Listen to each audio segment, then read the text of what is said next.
എന്താണ് മനസ്സെന്ന് പറഞ്ഞാൽ? ഒരു വ്യക്തി ജനിക്കുന്ന സമയത്ത്, ഒരു കുഞ്ഞായിട്ട് ജനിക്കുന്ന സമയത്ത് സാധാരണ ബ്ലാങ്ക് പേപ്പറായിട്ടാണ് മനസ്സ് രൂപപ്പെട്ടു വരുന്നത്. എന്നാൽ ആ കുഞ്ഞ് ജനിച്ചത് മുതൽ ജീവിച്ച് വളരുന്നതിനനുസരിച്ച് അത് ചുറ്റുപാടിൽ ഇടപഴകുന്ന വ്യക്തികൾ, അവരുടെ ബിഹേവിയറുകൾ, ഇതെല്ലാം വെച്ചിട്ട് ആ കുട്ടിയുടെ ഉള്ളിൽ ഒരു പാറ്റേൺ രൂപപ്പെടുന്നു.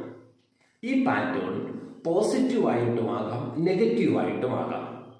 എന്നാൽ പോസിറ്റീവായിട്ടുള്ള പാറ്റേണിലാണ് ആ കുട്ടി വളരുന്നത് എങ്കിൽ ആ കുട്ടി ആത്മാഭിമാനവും അതുപോലെ സെൽഫ് കോൺഫിഡൻസും സന്തോഷവും സ്നേഹവും സഹാനുഭൂതിയും ഒക്കെ നിറഞ്ഞ ഒരു വ്യക്തിയായിട്ടായിരിക്കും വളർന്നു വരിക. അവർക്ക് എപ്പോഴും പോസിറ്റീവായിട്ടുള്ള മനോഭാവവും പ്രവർത്തന രീതികളുമായിരിക്കും നമുക്ക് അവരിൽ കാണാൻ കഴിയുക.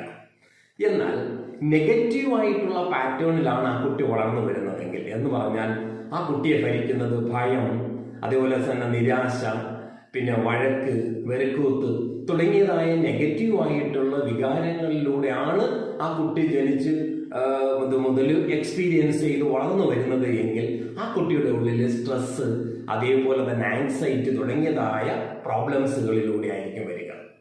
അപ്പൊ ഇവിടെ ഈ നെഗറ്റീവായിട്ടുള്ള പാറ്റേണിലൂടെ വരുന്ന ഒരു വ്യക്തിയെ നമുക്ക് കൃത്യമായിട്ട് നമുക്ക് പ്രോഗ്രാം ചെയ്ത് കഴിഞ്ഞാൽ അതിനെ പോസിറ്റീവായിട്ട് മാറ്റിയെടുക്കാനായിട്ട് സാധിക്കും.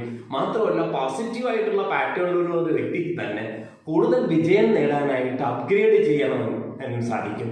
ഇവിടെയാണ് മൈൻപതി എന്ന് പറയുന്ന ഞങ്ങളുടെ ഡിസൈൻ പ്രോഗ്രാം നിങ്ങളെ സഹായിക്കാൻ കഴിയുക. Okay, thank you.